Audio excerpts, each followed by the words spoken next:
Ladies and gentlemen, this is a fantastic article in The Hill today.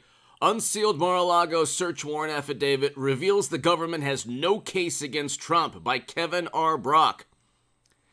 Kevin R. Brock is a former assistant director of intelligence for the Federal Bureau of Investigation and principal deputy director of NCTC. He independently consults with private companies and public safety agencies on strategic mission technologies. Okay, he's awesome. He's been on Fox News a number of times, I believe. And he's talked about how the FBI has changed over the years and how desperate they are and how desperate a whole bunch of people have become to indict Trump. When you look at the unsealed Mar-a-Lago search warrant affidavit, he talks about how they have no case against Trump for a number of reasons. This paragraph is very interesting. He writes, the unredacted parts of the affidavit make no attempt to articulate cause that Trump was not authorized to have these documents in his home. The reason is that as president, he had broad, legally intimidating authority established by law and court determinations to declassify any and all documents and to determine what is and is not presidential record. Trump and his legal team have asserted that this authority was exercised while he was still president. Therefore, a violation of these fairly low-level and seldom prosecuted document-oriented statutes cannot be proven. Also, they're accusing him of destroying records. They have no evidence that he himself destroyed anything, ripped anything apart. They have no evidence that he told anyone to do so also. When Clinton did, she did so because she had secret servers. Secret, even from President Obama. Nobody knew that Clinton had servers to hide communication. The intent, of course, was to commit a crime. Comey knew this. See, the difference between Clinton siphoning, her team siphoning classified data from secure government locations onto once unencrypted secret servers, okay? In addition to the obvious difference in terms of damage to national security. They're going to do a national security assessment. Biden's administration, okay? The administration of mashed potato brains, they've done nothing good in terms of foreign policy, like zero. It's been an absolute catastrophe with an invasion in Europe under their watch, and also the Doha agreement that they completely botched. There's been no emphasis on national security or foreign policy, but they're going to do an assessment because of the 15 Mar-a-Lago boxes. Where was the assessment when Comey said, well, foreign adversaries could have infiltrated Clinton's servers, but, we don't really know if they did. That's not much of an assessment. Furthermore, you have classified data and top secret intelligence siphoned onto servers, and Comey stated there was evidence of violations of the law, but we couldn't find a reasonable prosecutor to indict. So they made up a prosecutor. But the point is, and hit subscribe to this channel right now and share this segment everywhere, because nobody's really talking about this. The difference between Clinton's servers with classified data siphoned and transferred from the United States government into outside networks that Clinton ran and controlled, and the boxes, is that Clinton didn't have the authority to do that. Hillary didn't have the authority. Nobody knew. It was a secret. That's inherent to owning secret servers, is the intent to hide communication. So you have criminal intent and you have top secret and special access program intelligence on servers that the United States government doesn't even know of. So of course she wasn't given the authority. Trump was president with what he's been talking to the National Archives since 2021. He's a former president who had a bureaucratic dispute about paperwork. You could say, well, that paperwork is top secret. He's president. He was authorized to have that information. Hit subscribe to this channel right now. Hit subscribe to the Stock Market Crash channel, H.A. Goodman's other channel. If you want to become a member, please do so of this channel. And also, ladies and gentlemen, if you want to support my work, my Patreon is below. But the unredacted, okay, so I don't think there's much chance that the affidavit, this is Kevin Brock, I don't think there's much chance that the affidavit's redacted portions contain some novel legal theory undercutting this broad, well-established presidential authority. Affidavits for intrusive searches of a private home, the most extreme action the government can take against a resident of the United States, are not the place for advancing theories.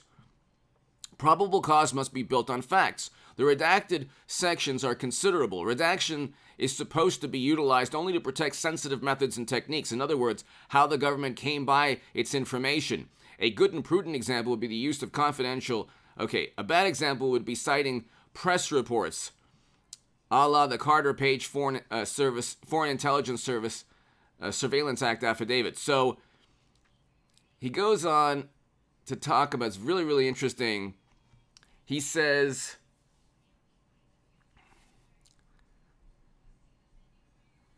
Any clinging hope in certain quarters that the affidavit possessed pulverizing cause to believe Trump was engaged in a truly serious federal violation can, I think, be considered dashed. The pipe dream that Trump was engaged in espionage, actively providing secrets to an enemy, I think is as fanciful as the Steele dossier's Moscow hotel room. And no, I don't believe the theory of espionage or something equally shocking will be in redacted sections. If the FBI had that, it would have fronted that in the unredacted portions. So you have to. They haven't come to terms with the fact. Well, when they redact everything, it's actually it's almost certainly bad for the Bureau and the Department of Justice. It's not. It's incriminating more for them when they say, "Oh well, we're protecting our sources and methods."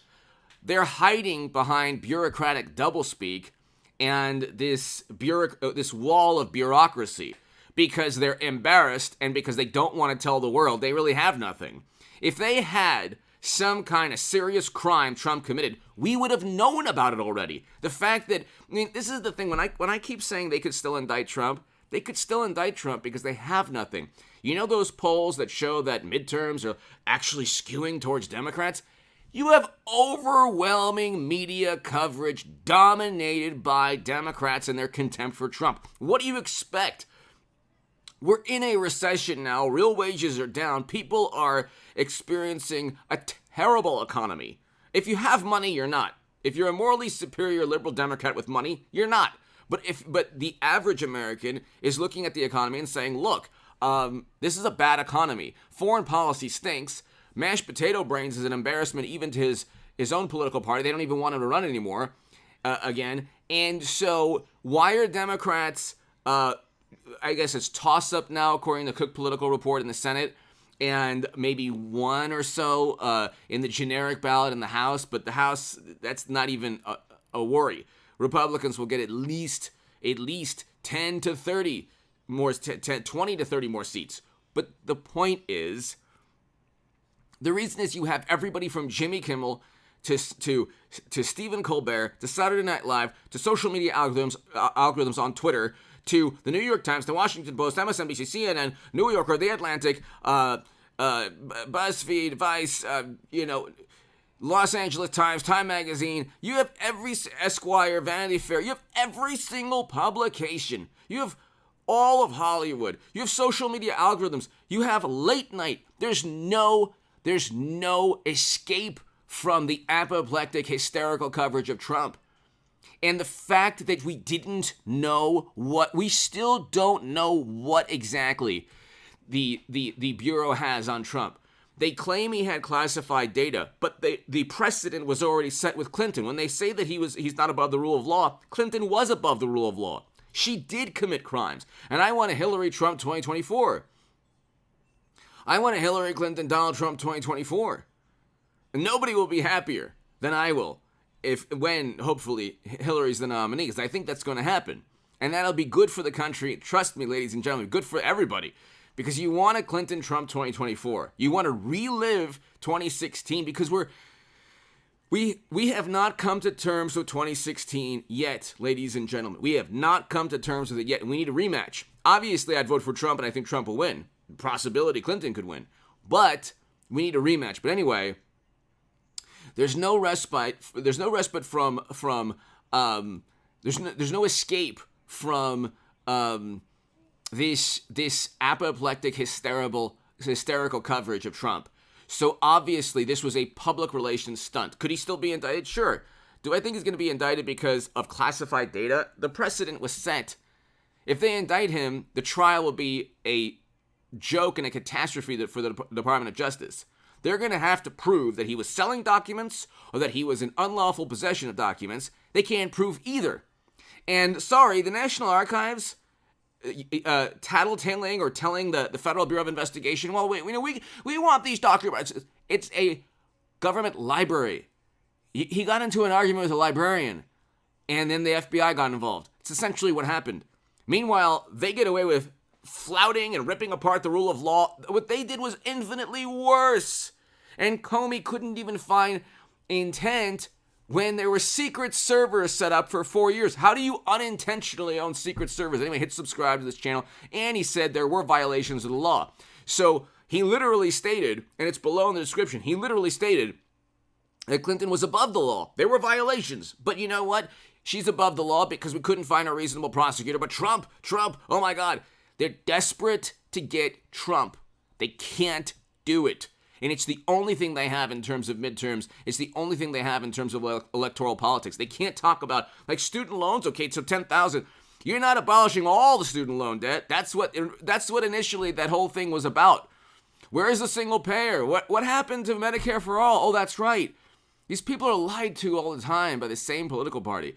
And they still vote for the same political party. Give me your thoughts below. And the Lincoln Project is within that political party. There's a greater... Trump is... If you want a foreign policy, it's an anti-war foreign policy, okay? And a great economy with poverty at its lowest levels ever, which, according to CNN, poverty hit its lowest levels since it was recorded in the late 50s, okay, in 2019, under Trump. Then you vote for Trump. But if you want to continue a terrible economy with a recession and layoffs in the future just because Trump is mean, and they say that Democrats say he's extreme, there's nothing extreme about Trump. The only extreme thing about Trump is the apoplectic and hysterical coverage of Trump. When you have morally superior Democrats who have devoted their lives, who would rather have a recession than have Trump back in office with a great economy, you have serious issues there. Give me your thoughts below. Hit subscribe right now. Thank you.